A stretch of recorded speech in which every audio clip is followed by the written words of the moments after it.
प्रशांत कोरटकर यांना नुकतंच तेलंगणाहून आज जुना राजवाडा पोलिसांनी इथं दाखल आलेले आहेत आणि त्यानंतर मात्र ही बातमी जेव्हा समजली शिवप्रेमींना या ठिकाणी मोठ्या प्रमाणामध्ये शिवप्रेमी आलेले आहेत. काय सांगाल, प्रशांत कोरटकरला आज अटक केलेली आहे? प्रशांत कोरटकरला अटक केलेले हे प्रसारमाध्यमातून आम्हाला समजल्यानंतर मग कोल्हापुरातील शिवप्रेमी असतील आणि शिवसेना उद्धव बाळासाहेब ठाकरे पक्षाचे पदाधिकारी आम्ही आज इथं प्रशांत कोरटकरला कोल्हापुरी मग ते प्रसाद असेल, पायतान असेल आणि काय जे कोल्हापुरात जे दाखवतात ते दाखवण्यासाठी आम्ही आज इथं हजर राहिलो. तर पोलीस आम्हाला हाकलून देत आहेत. पोलिसांचा प्रचंड दबाव आहे. पहिला पोलिसांचं पण कौतुक करतो, कारण पोलिसांनी एवढा दबाव असताना सुद्धा प्रशांत कोरटकरला अटक केल्या. पण परवाचं एक वक्तव्य आहे माननीय मुख्यमंत्र्यांचं की प्रशांत कोरटकर हा चिल्लर माणूस आहे. पण मी म्हणतो अनेकदा तपासा, प्रशांत कोरटकर चिल्लर आहे काय प्रशांत कोरटकर बोलला ते चिल्लर आहे? म्हणजे ह्या राज्यकर्त्यांच्या मनामध्ये छत्रपती शिवाजी महाराज आणि छत्रपती संभाजी महाराज यांच्याबद्दल काय प्रेम आहे हे या शिवभक्तांनी आता ओळखावं. आता या ठिकाणी आतमध्ये प्रशांत कोरटकर आहे, कोर्टात नेणार आहे. तुम्ही इथं शिवभक्त जमलाय, काय संदेश आहे? नाही, कोरटकर हा फक्त एका व्यक्तीपुरता विषय राहिलेला नाही. तर कोरटकरने सांगितलं की आमच्या जातीचा उद्धार करून सांगितलेला आहे, आमची जात वरिष्ठ आहे, ज्येष्ठ आहे, आमचा मुख्यमंत्री आहे. म्हणजे हे ठरवून बोललेलं आहे. हो, हे पोटातलं ओटावर आणले. म्हणजे तुम्ही घराघरामध्ये छत्रपती शिवरायांच्याबद्दल वाईट विचार पेरले जातात. तुम्ही ह्या महाराष्ट्राच्या मातीमध्ये राहताय, हिथलं खाताय आणि ह्या मातीच्या विरोधात खाल्लेल्या ताटामध्ये हागल्यातला प्रकार आहे. हे कोरटकरसारख्या अवलादींनी दाखवून दिलेलं आहे. ज्या पद्धतीनं पोलीस एखाद्या गावगुंडाला चौकामध्ये धरून मारतात, फटकं मारतात, कॉलेजच्या बाहेर एखादा आगाऊपणा करणारा असेल, एखादा गावगुंडा असेल तर त्याला चौकात मारतात.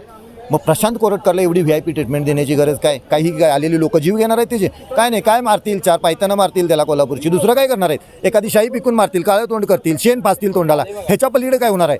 हे सगळं ऊन आहे. तर मग पोलिसांनी एकदा मीडियाच्या समोर आणावं आणि त्याला पट्ट वडावत ना, कारण ही बदनामीला भिणारी जात नाही, ही मारायला भीती आहे. ह्याच्या पाठीवर जरा असं पाठीवर फटके उठले तर ही जागा येतील. त्यामुळे ही लोक आपली सगळी शिवप्रेमी रस्त्यावर आलेली. या ठिकाणी शाहीर देखील आहेत. शाहीर, काय आपली सकाळपासून तुम्ही या ठिकाणी आहे जसं आलेलं समजते आणि काय भावना आहेत आपल्या? आम्ही आलो होतो खरं म्हणजे कोल्हापूरच्या पोलिसांचं अभिनंदन करायला की ज्यांनी या नराधमाला पकडलं.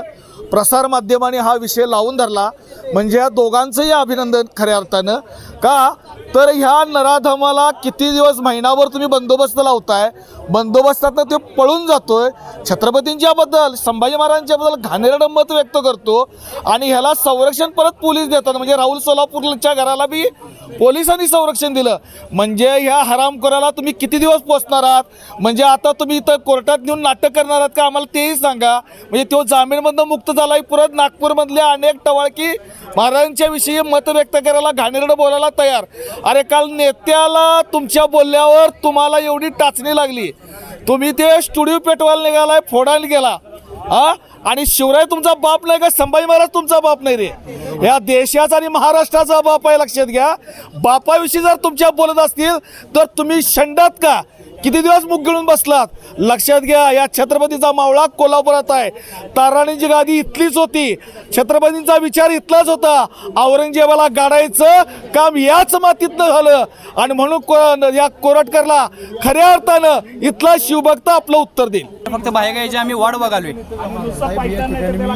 त्याने हिंदुत्वाच्या आगत दैवतांचा अपमान केला आहे, त्यामुळे त्याचं चप्पल त्या तोंडावर 100% बसणार आहे. त्याची फक्त आम्ही बाहेर वाट बघालोय, एवढंच. निषेध करण्यात आपण पाहिलं तर या ठिकाणी जुना राजवाडा पोलीस स्थानकामध्ये सकाळीच कोरटकरला आणलेला आहे. ही बातमी समजल्यानंतर शिवभक्त जे आहेत किंवा शिव मावळे आहेत ह्या कोल्हापूर जिल्ह्यातील, हे या ठिकाणी दाखल झाले आणि कोरटकरचा समाचार घेण्यासाठी देखील या ठिकाणी दाखल झालेले आहेत. अनेकांच्या तीव्र भावना आहेत.